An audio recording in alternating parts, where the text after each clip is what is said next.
When London went dark to survive the Blitz, people learned to move by memory. Shutters latched, curtains drawn, lamps slotted to throw only thin wedges of light onto the pavement.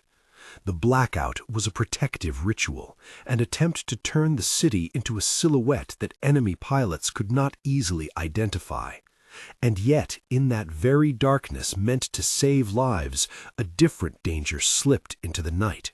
Streets that had once been open to neighbors and late-night workers became private corridors for someone who had learned to use shadows as a shield.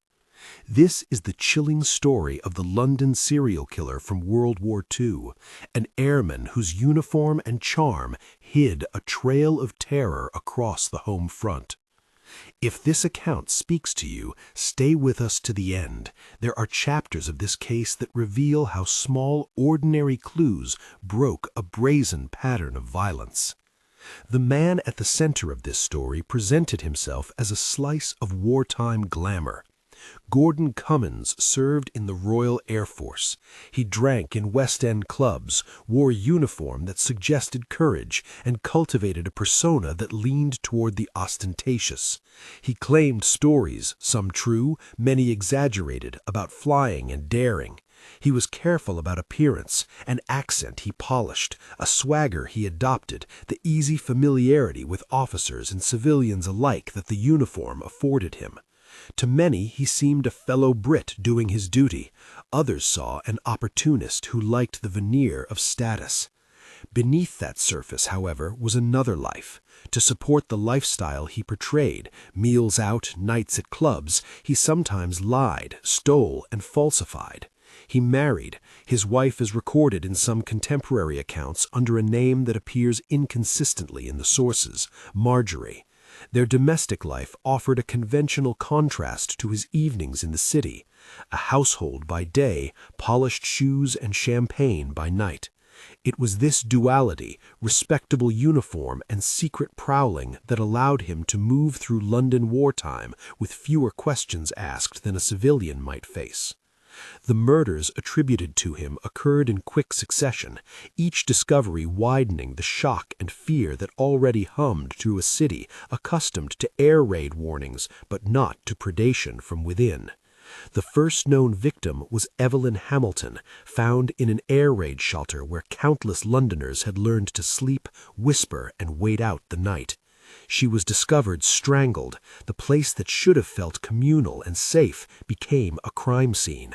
No fingerprints were recovered there to point investigators immediately to a perpetrator.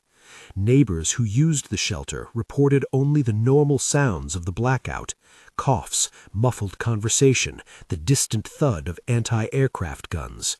In that context, the discovery read as an incomprehensible breach of wartime solidarity. Days later, another woman, Evelyn Oatley Tracy, 34 in contemporary records, was found in her bed. She had been beaten and her throat cut. The assault included wounds noted as mutilation by the attending pathologist. Among the items recovered at the scene was a common tin opener with a set of fingerprints on its handle. Those prints carried an unusual clue. They indicated a left-handed assailant. At a time when forensic science in everyday policing was still maturing, such a habit could become a crucial pattern. 3 days after that, the city awoke to headlines and whispered questions. A third woman, Margaret Lowe, aged 43, was found in her home. Again, the signature bore similarities to the earlier attacks: strangulation, evidence of sharp wounds, and a sense of theatrical brutality that unnerved both the investigators and the public. In her neighborhood, residents began to report a new detail. Several witnesses described a man seen at odd hours, sometimes walking with a whistle, sometimes in uniform. One neighbor's brief recollection, a whistling figure on the lane, as a local account put it, circulated through the press and police logs. Londoners who had once moved freely at night began to lock their doors and double-check bolts. They drew blackout curtains with a new, urgent care. It was in the fourth incident, and in its near escape, that the case's trajectory shifted.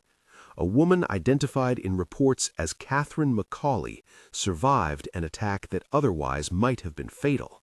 She fought her way free, escaping into the dark streets and reaching out to the first people she could find. Her description of the assailant, partial at first, shaped by fear and shock, gave investigators the outline of a man in uniform with a conspicuous belt. Crucially, the attacker had abandoned a piece of equipment in his haste, an RAF webbing belt stamped with a regimental number. It was a small, prosaic object, but it bore an indelible mark of bureaucratic order in the midst of chaos. The number stamped on the belt allowed military clerks to trace the item back to an individual administrative record. That tiny bureaucratic trace was the kind of evidence that could cut through a fog of wartime confusion. Policing in wartime London was different from the peacetime model many assumed. Men were away fighting, resources were stretched, and the night shift beat changed shape under the blackout. Investigating a series of violent assaults and murders under those conditions required methodical collection of detail and an attention to pattern. Detectives looked for repeated features, the left-handed prints on the tin opener, the choice of victims and location, the times of attack. Forensic work in the early 1940s had already embraced fingerprints as routine, but investigators also relied on behavioral and circumstantial clues, habits, handedness, items left behind, to build a composite that might lead to a suspect.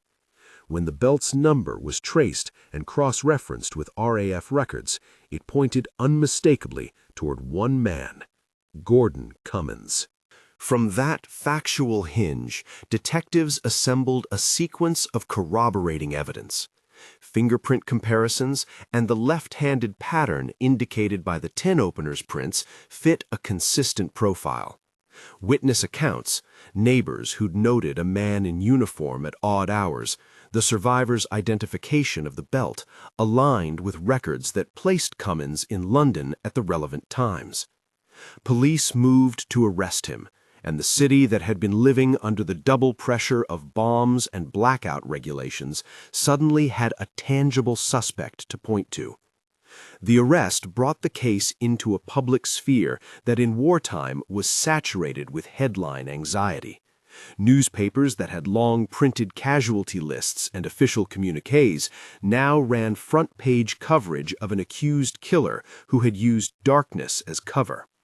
Papers paraphrased neighbors, printed the sequence of discoveries, and pressed for swift justice as if it might offer some reprieve from the larger national emergency. For the families of the victims and the communities where the crimes occurred, the arrest was a complex relief, an end to invisible fear, but not a consolation for the lives lost. At trial, the prosecution's case was built around the forensic links and witness testimony that had become the backbone of the investigation.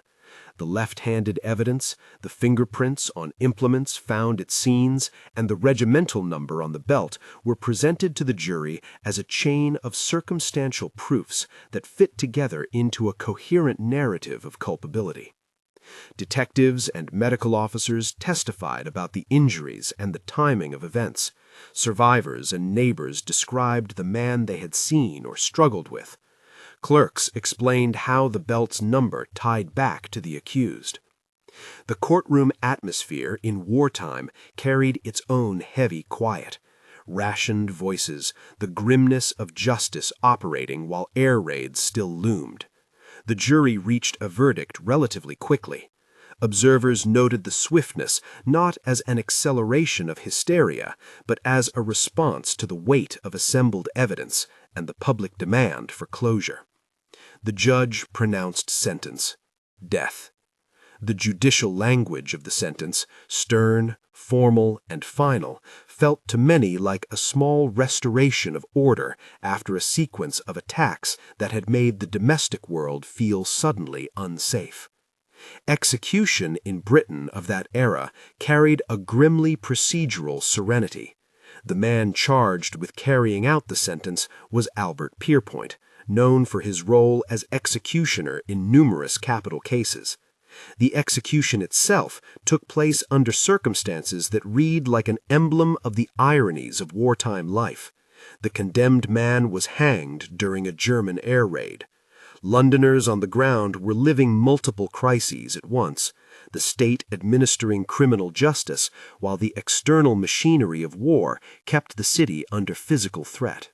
There is a clinical cruelty to that image, a hanging, the state's most absolute measure, carried out while the skies above were filled with bombs, and the blackout that had shielded the killer in the first place still smothered the streets below. For historians, and for those who lived through it, the case was a painful lesson in how wartime measures can have unforeseen consequences. The blackout, intended to protect, also isolated people and made streets and entryways private theaters where a predator could act. The very instruments of social cohesion, neighbors who accepted quiet as a norm, the savings of streetlight that told no one when a stranger lingered, were repurposed by someone willing to exploit them. And yet, the case also highlighted the power and limits of forensic and police work at the time. It was the interplay of material evidence, prints, a stamped belt, and human testimony that brought an end to the terror. Small physical traces, catalogued and cross-checked against administrative records, became the hinge upon which justice turned. There are other, quieter costs to consider. For the victims, Evelyn Hamilton, Evelyn Oatley, Margaret Lowe, and the survivor, Catherine Macaulay, the records we have contain only fragments of full lives. Age appears in police files and press reports. Oatley, around 34, Lowe, about 43. Other personal details are spare. They are often reduced in historical retellings to dates and wounds, but each name held relationships, work, habits, and dreams cut short. The public focus on the perpetrator risks obscuring that human loss. Part of the responsibility of recounting this story is to restore, whenever possible, a sense of the individuals behind the headlines, citizens navigating wartime with ordinary routines that suddenly became vulnerable. At the same time, the case forced a broader civic reckoning.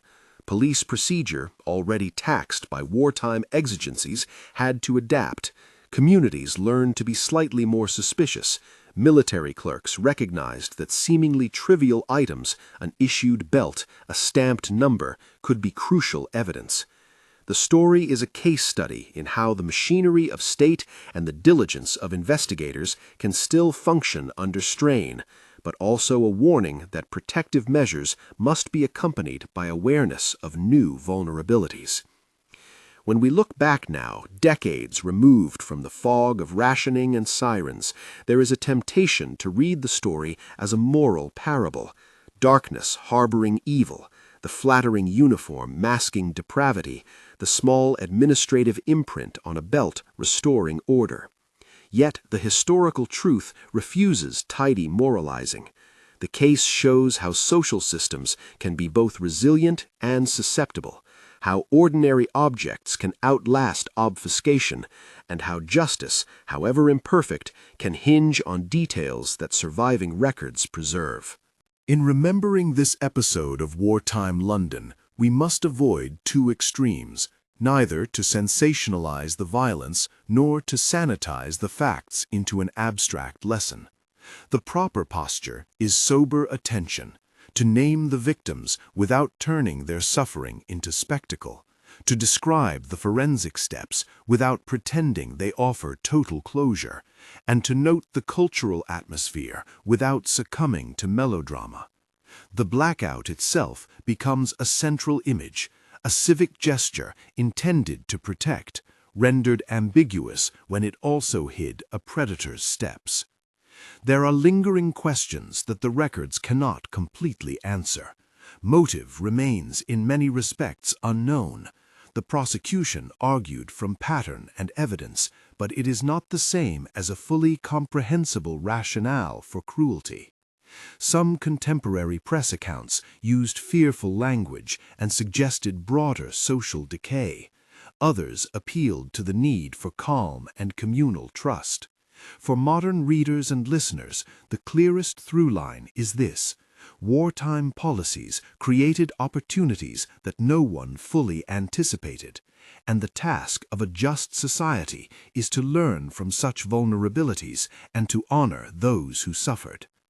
In the end, the arrest and conviction brought a measure of legal closure, and the execution ended the immediate threat. But the memory that lingers is not of a dramatic manhunt or theatrical confession. It is of nights when ordinary citizens drew their curtains tighter, of shelters where people once leaned on each other, now associated with danger, and of the small acts, fingerprints on a tin opener, a number stamped on a belt, that became decisive. The darkness that once helped conceal bombers also enabled something far more intimate and corrosive, a predator moving through a city of shadows. If you want to explore this story further, check the description for links to archival sources, longer episodes, and our podcast where we unpack the case file in more detail. For now, when you think of the blackout, remember both sides of the image: the silence that kept a city alive, and the shadow that briefly became a hunter's refuge. The wartime streets were defended against the sky.